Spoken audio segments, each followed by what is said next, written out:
कार्यक्रम के पुण्यार्जक हैं श्री सुरेश चंद्र जैन, श्रीमती रजनी जैन पहाड़िया, श्री सौरभ जैन, श्रीमती निधि जैन मुंबई, सानिध्य एवं नायशा जैन पहाड़िया मुंबई, श्री प्रवीण जैन, श्रीमती शिल्पी जैन पाटनी, जीवेश रुशील जैन पाटनी दिल्ली। स्वर्गीय श्री नागराज सगरी की पुण्य स्मृति में 32 शेषाद्री रोड, आनंदा राव सर्किल, बेंगलुरु। श्रीमती शोभा नागराज सगरी, बेंगलुरु। पुत्री सौभाग्यवती रेखा मोहन कुमार वणकुद्रे, दामाद श्री मोहन कुमार वणकुद्रे, पौत्री कुमारी निकिता मोहन कुमार वणकुद्रे, पौत्री दामाद सौभाग्यवती रचिता करण पाटिल, पुत्री सौभाग्यवती प्रतिभा सदन, दामाद श्री सदन कुमार, पौत्री अर्घ्य सदन, पौत्र आगम सदन, बेंगलुरु, पुत्री सौभाग्यवती सची देवी रवि कड़बी, दामाद रवि कड़बी, पौत्र माहिन रवि कड़बी, पौत्री मनस्वी रवि कड़बी, बेंगलुरु। श्री सुनील जैन सपरिवार लखनऊ एवं श्री अभय जैन दामाद जी सपरिवार हैदराबाद। ये सारे के सारे द्रव्य जो हैं माध्यम होते हैं हमारे भावों को उद्घाटित करने के लिए। तो उस बादाम को देख करके एक भीतर ये भाव तो आ जाए, ये भाव ही नहीं आता। पुष्प भी सभी के बनते हैं। अच्छा, क्या है? हर श्रृंगार के फूल से? हाँ, कौन से? हर श्रृंगार के फूल से? केसर से महाराज जी। केसर से? अच्छा, कि कलर से? नहीं महाराज जी, केसर से होता है सभी केसर से। अच्छा, मान लीजिए पर्टिकुलर इंडिविजुअल तो कलर होता है, लेकिन इंडिविजुअल तो केसर होता है, लेकिन मंदिर में सामूहिक कलर होता है। अच्छा, तो मंदिर के द्रव्य लेकर कितने लोग पूजन करते हैं? मंदिर में जो थाली लगी रहती है द्रव्य की, उससे लेकर के कितने लोग पूजन करते हैं? और अपने घर से द्रव्य सजाकर लोग कितने आकर के पूजन करते हैं? बाकी लोग ना मंदिर की द्रव्य से करते हैं ना अपने घर द्रव्य से करते हैं। इसका अर्थ ये है महाराज जी, द्रव्य घर से लाते हैं लेकिन मंदिर में धो के उसको पूजन करते हैं महाराज जी। सेम द्रव्य कि जो मंदिर का एक नहीं कलेक्शन नहीं, घर से लेके आके मंदिर में सजाते हैं महाराज। कभी भी मंदिर में सजा हुआ द्रव्य लेना ही नहीं चाहिए, अपना यूज करना चाहिए। फिर कस्से की समाज में व्यवस्था होती है कि सामूहिक वंस इन ईयर वो पेमेंट कर देते हैं, उसके माध्यम से द्रव्य आता है, लेकिन वो जो द्रव्य आएगा सामूहिक वो इंफीरियर क्वालिटी का ही आता है। और जब आप चढ़ाओगे तो अपनी क्षमता को देख करके, कैपेबिलिटी को देख करके चढ़ाने की कोशिश करोगी कि मेरी क्षमता क्या है। जिस प्रकार आप अपने घर के सारे फंक्शन एक दूसरे से बढ़कर के करने की कोशिश करते हो, है ना? घर में जो रिसेप्शन रखा जाता है किसी पार्टी में, शादी में, तो कंपेयर करके करते हो उसके कितने आइटम थे, तो उससे ज्यादा आइटम मेरे बनना चाहिए, है ना? लेकिन जब भगवान की पूजा करने की बात आ जाती है, द्रव्य लाने की बात आ जाती है, तो व्यक्ति बड़ा कंजूस बन जाता है। बन जाता है कि नहीं? कंजूस बनना मत सीखो यहाँ पर, क्योंकि तीन लोक के नाथ के पद को यदि पाना है तो उतना ही ब्रॉड माइंड करना पड़ेगा। वो पद कैसे मिलता है? उन जैसी सोच को अपने भीतर पैदा करने से मिलता है। वो सोच कैसे पैदा हो जाती है? उस प्रकार के द्रव्य को अपनाने से वह सोच पैदा हो जाती है। तो द्रव्य शुद्धि, यानी जिस द्रव्य को आप चढ़ा रहे हो वह शुद्धि व्यवस्थित होना चाहिए। कल आपसे कहा था क्षेत्र शुद्धि। जिस क्षेत्र में आकर के आप पूजन दर्शन करते हो, ये अपना स्वयं कर्तव्य होता है उस मंदिर का। वह स्थान हम अपने हाथों से शुद्ध करें, वह पुण्य को अर्जन करें। आपके वस्त्रों की शुद्धि वह भी होना चाहिए। तीसरे नंबर की शुद्धि आती है काल शुद्धि। काल शुद्धि जानते हो क्या होता है? हाँ, सुना है कभी काल शुद्धि के बारे में? हाँ?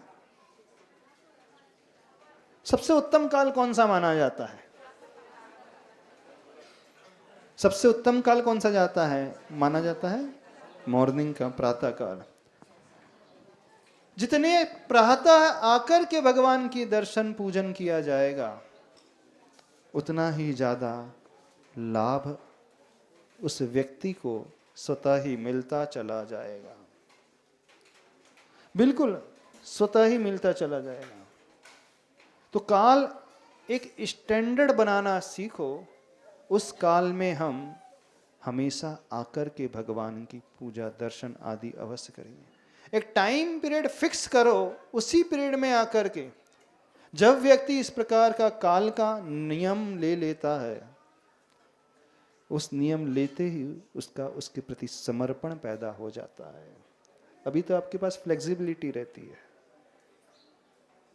आप कह सकते हो हम कितने बजे भी आए,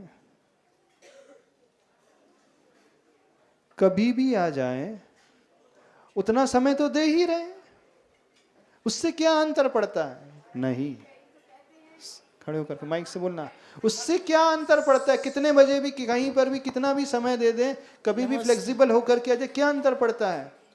अंतर पड़ता है। हाँ। नमोस्तु महाराज जी। किसी से बोलो ऐसे तो कहते भगवान कौन से कहीं चले जा रहे, मैं तो कभी भी चला जाऊंगा। हाँ, ऐसे क्या जल्दी पड़ी बट बेटा ऐसे ही बोलता लगता है। नमस्ते महाराज जी। भगवान तो कभी भी कहीं जा नहीं रहे हैं, भगवान तो वही है ना? भगवान तो वेदी में बैठे हैं, भगवान कहीं भक्त थोड़ी रहे हैं। हम कभी भी चले जाए, हाँ भगवान तो वही है, फैक्ट है, निश्चित है, भगवान कहीं नहीं जाएंगे। लेकिन यदि आप सिद्धि चाहते हो, आज एक बहुत बड़ा मंत्र देते हैं आप लोगों को, सुनो। यदि आप चाहते हो आपको दर्शन पूजन से कुछ सिद्धि की प्राप्ति हो जाए, हो सकती है। क्यों मुनि महाराज को, क्यों आचार्य भगवान को जब वो साधना करते हैं तो उन्हें रिद्धियां सिद्धियां प्रकट हो जाती हैं? क्या उसके पीछे कारण है, जानते हो? क्यों वो जब वो तप करने बैठते हैं तो सिद्धियां प्रकट हो जाती हैं? उस कारण को समझने की कोशिश करो। यदि वो कारण आपको पकड़ लोगे तो एक श्रावक भी वो प्राप्त कर सकता है। इसलिए हो जाती है कि वह समस्त पापों का त्याग आजीवन कर देते हैं।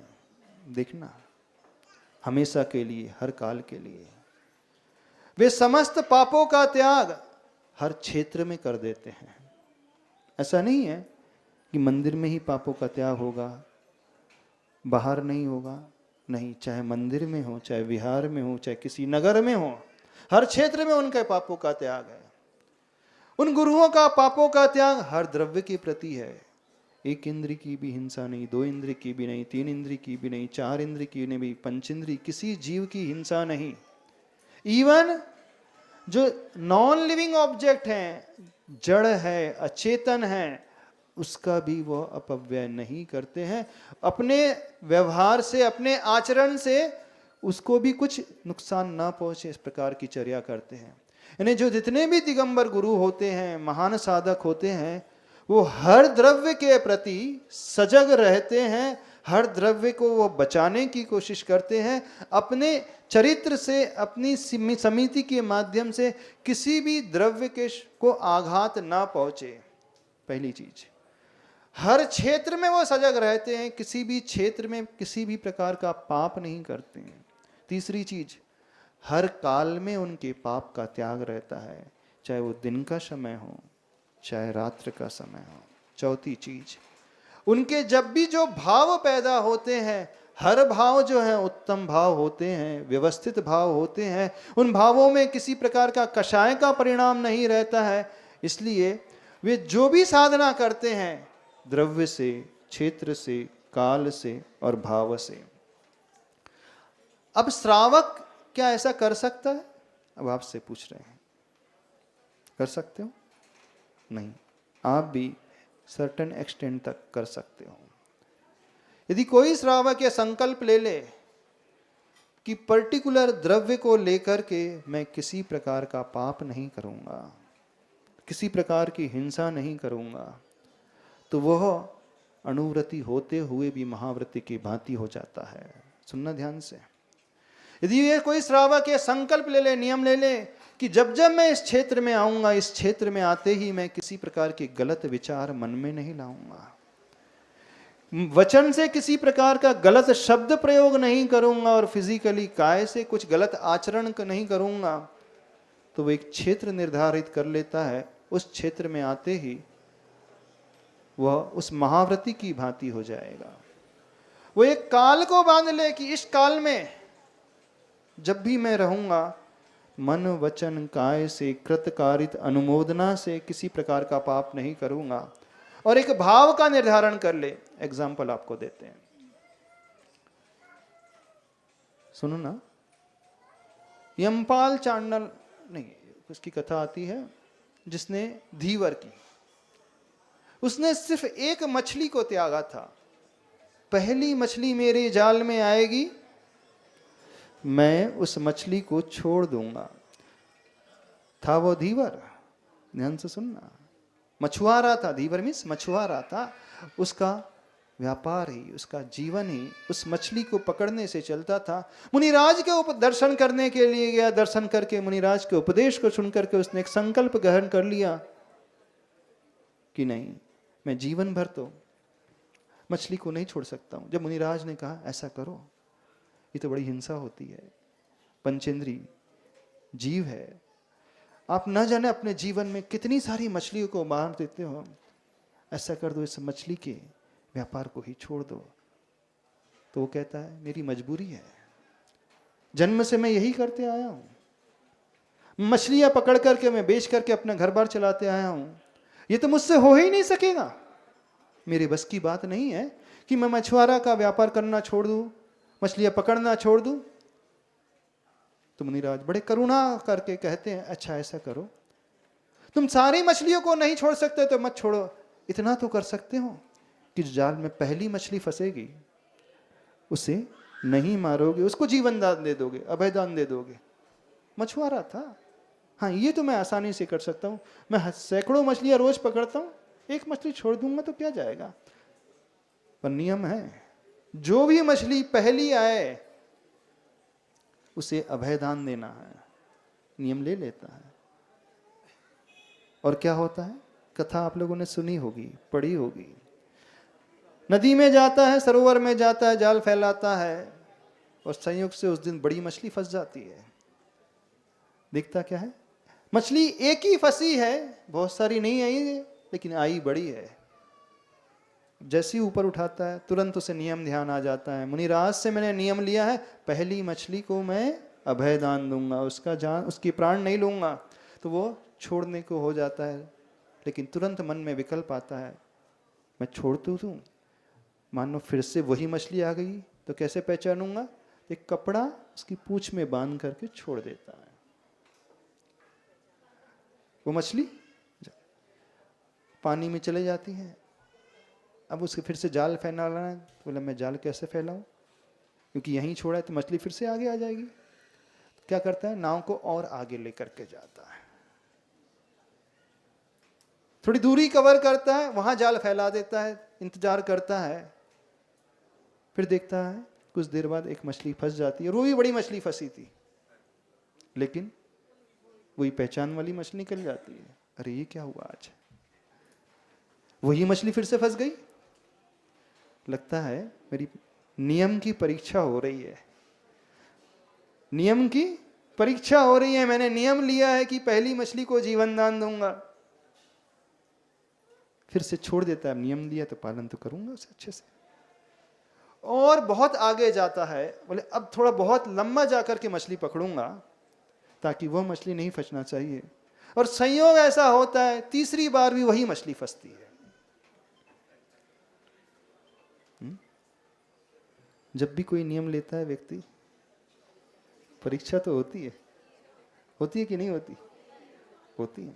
आप भी जब कोई नियम लेते हो, रात्रि भोजन त्याग का, कई बार ऑफिस में लेट हो जाओगे, ऐसा भी हो जाएगा।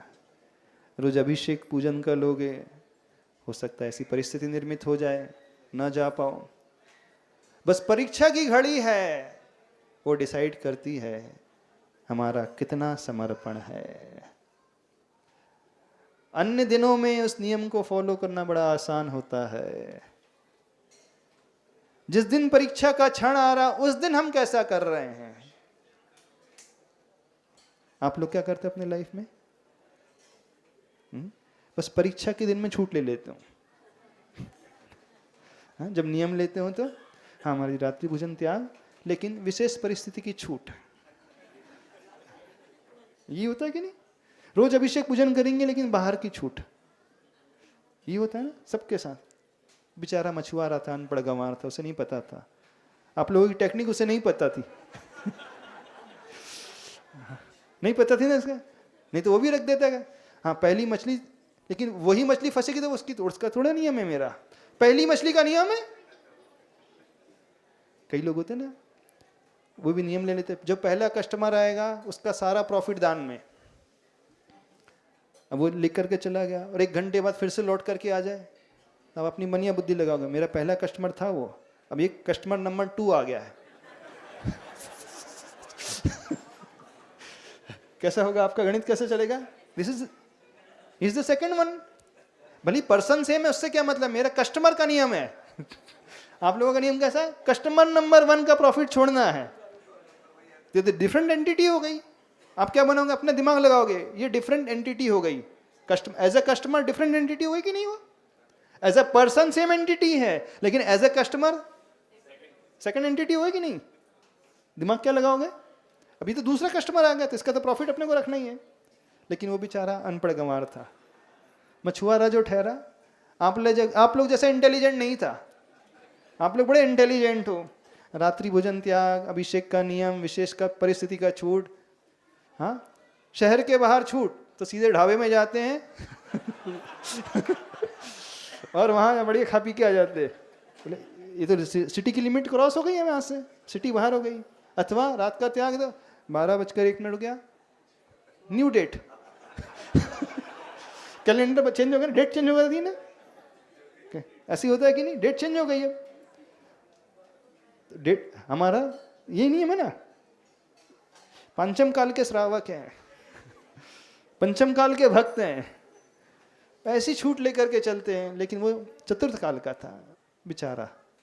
आप लोग स्मार्ट हैं। इस कार्यक्रम के पुण्यार्चक थे श्री सुरेश चंद्र जैन, श्रीमती रजनी जैन पहाड़िया, श्री सौरभ जैन, श्रीमती निधि जैन मुंबई, सानिध्य एवं नायशा जैन पहाड़िया मुंबई, श्री प्रवीण जैन, श्रीमती शिल्पी जैन पाटनी, जीवेश रुशील जैन पाटनी दिल्ली। स्वर्गीय श्री नागराज सगरी की पुण्य स्मृति में 32 शेषाद्री रोड, आनंदा राव सर्किल, बेंगलुरु। श्रीमती शोभा नागराज सगरी, बेंगलुरु। पुत्री सौभाग्यवती रेखा मोहन कुमार वणकुद्रे, दामाद श्री मोहन कुमार वणकुद्रे, पौत्री कुमारी निकिता मोहन कुमार वणकुद्रे, पौत्री दामाद सौभाग्यवती रचिता करण पाटिल, पुत्री सौभाग्यवती प्रतिभा सदन, दामाद श्री सदन कुमार, पौत्री अर्घ्य सदन, पौत्र आगम सदन, बेंगलुरु, पुत्री सौभाग्यवती सची देवी रवि कड़बी, दामाद रवि कड़बी, पौत्र माहिन रवि कड़बी, पौत्री मनस्वी रवि कड़बी, बेंगलुरु। श्री सुनील जैन सपरिवार लखनऊ एवं श्री अभय जैन दामाद जी सपरिवार हैदराबाद।